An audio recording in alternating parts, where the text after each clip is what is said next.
How's everybody doing? My name is Anthony Brian Logan, and today we got to talk about Donald Trump not getting credit for anything that he does.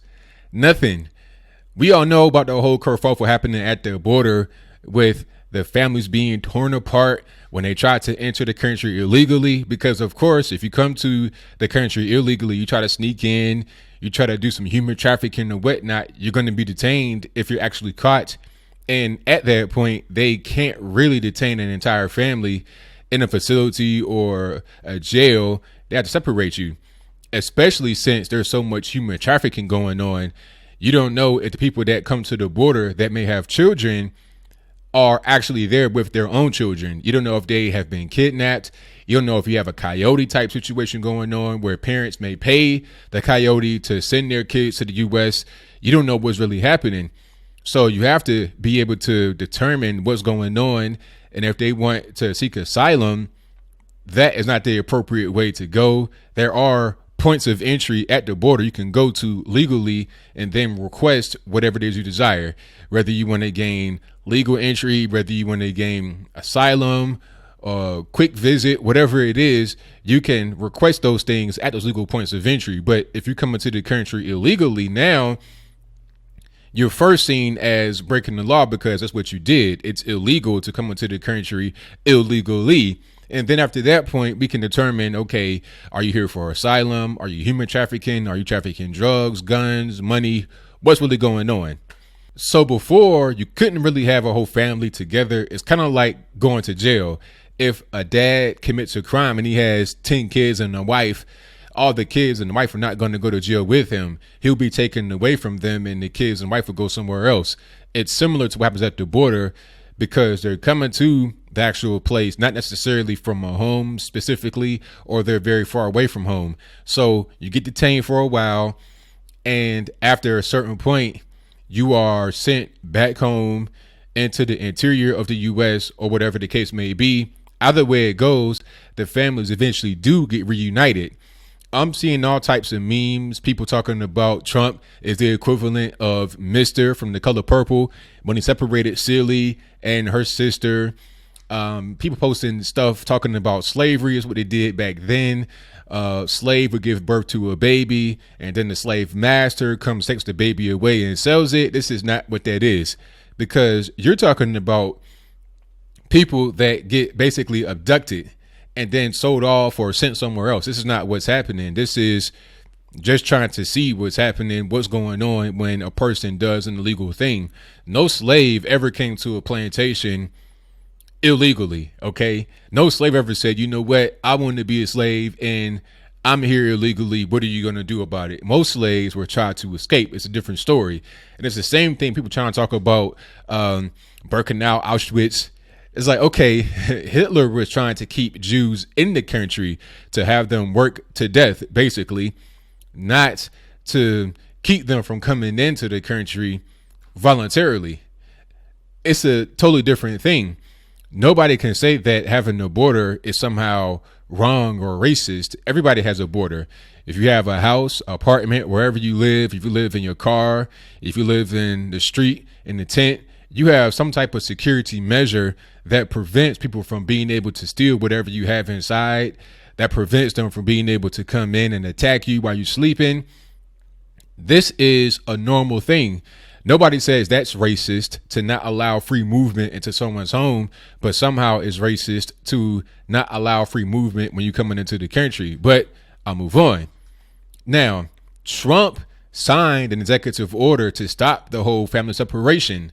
Okay, what he says is, I'm not really sure how it's going to actually pan out in reality, but what he says is families will be detained. You still have the zero tolerance policy, meaning you're not going to just allow people to come into the country unfettered.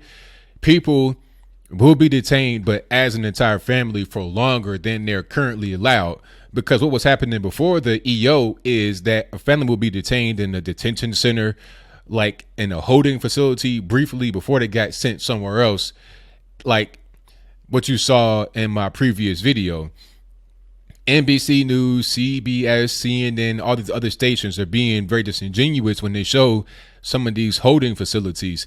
They want to show something that looks real bad. I know you saw the one where they had on like the tinfoil looking sheets and they were in this room with floor mattresses and stuff like that. That is a temporary holding facility. From there, they go somewhere else, and the kids go to the Club Med I showed you, where it had the PlayStation, TVs, doing Tai Chi, eating good food. They got a nurse on staff. They got all types of artwork and murals on the wall. That's what they eventually go to. So I don't want to hear this sob story about how badly they're treated. And a lot of the stuff that people share online is fake and or not even from this administration. Some of them come from 2014 when Barack Obama was the president, because these holding facilities have existed for quite a while, maybe even before Obama. And some of them were built during Obama, because let's not forget, Obama was known as the deporter in chief, because so many people came across the border during his administration, because he was giving them all types of incentives to come, DACA and stuff like that, and being extremely liberal. So people back in Honduras, Nicaragua, El Salvador, Mexico, Panama, south of Panama Canal, Brazil, maybe even Europe, UK, Russia, China, Africa, Nigeria, etc. They come to the southern border because they know it's going to be an easy entry into the U.S. They even found an illegal Canadian at the southern border getting into the U.S. illegally, because they know it's easy and they know that there's all types of benefits to being illegal. It's a running joke. If you're a black person in LA, you might as well leave the country, become a Mexican citizen, renounce your American citizenship, and come back as an illegal. You have a better time than you would as a native born citizen. But I digress. My whole point is this: a lot of things were happening under the Obama administration. It was not really a big deal. These holding facilities have existed since then, and some of them were built during his time. Because of what he did, he didn't really get any kind of kickback, because sometimes he would hold families, sometimes he'd let them go to the interior of the U.S. Trump comes along and sees that the flawed policies of Obama were still in play. The whole catch and release thing at times, where if you came to the border with children, you were allowed to go into the interior of the United States. So he said, okay, we can't have that anymore. We got to detain them. Children cannot be detained for more than 20 days. So you had to separate the kids and the adults for more reasons than that. Security reasons, a lot of other reasons. That's why they were separated. But now, since you have the EO in place, you're able to have families held together. That is still not enough for the lamestream media, as I call them. Your Don Lemons of the world want to come on television and still give him a hard time, want to paint him as weak, talking about he folded, he caved. I even saw it on Breitbart, out of all places, talking about he caved. He didn't cave, because you still have the zero tolerance policy in effect. See, what Trump did was allow the families to be detained together, not just allow them to go into the interior of the U.S., which is what Obama did most of the time.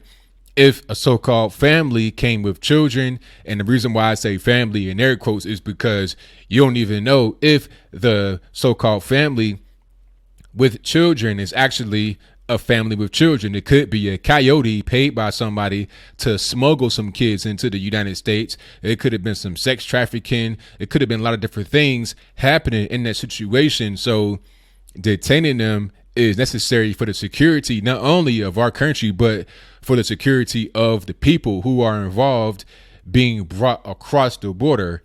It's a lot of crime happening right there. These drug cartels are not just into drugs, they're into human trafficking. That's probably their biggest industry outside of the drugs, if not bigger than the drugs. So that's a really important thing to be cognizant of. So Trump doesn't get any credit. He's trying to do a thing that's right. He's trying to compromise with people. People are talking about, oh, well, he started the problem. He's just cleaning up his own mess. It's like somebody who has a bowl of cereal and they spill the cereal on the counter and they wipe it up and they want to get credit for it. But the reality is these things existed, like I said, long before Trump came into office. He's just trying to fix it. Alyssa Milano, the actress from back in the day, said that the executive order was nothing but hyperbole and it won't do anything. That doesn't make any sense. The executive order is an actual tangible thing you're able to sink your teeth into, and you're able to get something out of it that's really going to help you going forward into the future. But this is nothing new. I knew it was going to be like this. It doesn't matter if Trump cured cancer. People will complain that the treatments are not free, or they didn't come quick enough, or you should have done it a long time ago. Trump could turn water into wine. People would say that he's trying to encourage alcoholism. They're trying to say he's a hypocrite because he doesn't drink. Why would you give alcohol to the people? Trump could discover a way to turn water into renewable energy and renew the water at the same time, not deplete the earth of its water. People would say that he's trying to take the solar panel industry out of business. Is all types of reasons why people will try to deny Trump and to deny anybody on the right of an accolade for a good thing that they have done.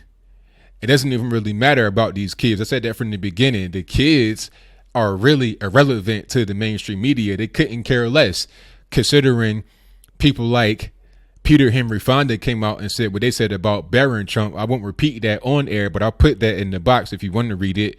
Very disgusting thing. They don't really care about children. All they care about is trying to prove their political narrative, and that's it. If they cared about kids, they would have cared about them back when kids were protesting Obama for breaking apart families. Not necessarily at the border. He did do that sometimes, but his main thing was a deportation. You might have some dad that got 100 kids in the U.S. who get sent back to Mexico on a violation.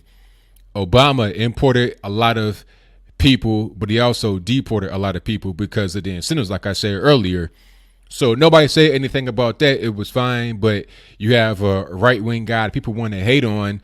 All of a sudden, people want to dogpile, people from the left and the right, which makes you wonder, as I close, whose side are these people that want to criticize Trump and those of us that are on the right who support him and his policies? Whose side are they on? Are they on our side? Are they on the side of America? Because, you know, I have my own political biases, I suppose, but at the end of the day, I want what's best for the US of A, because I know if the USA goes well, then I'm able to go well as well. It didn't have to be this thing where it's all about me.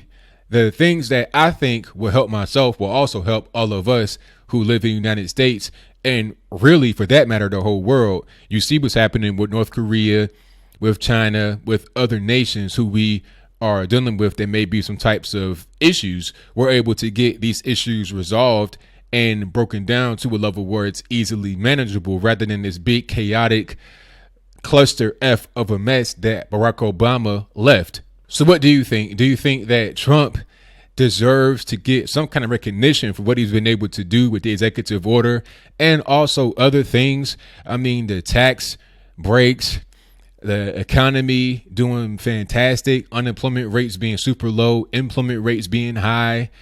Do you think he deserves credit for those things, or does he not deserve credit? Has he not done anything? Do you still think that he is a racist, a sexist, a homophobe? And I got to say one last thing, the pardons. The media has not been very appreciative of the pardons that Barack Obama passed on. Okay.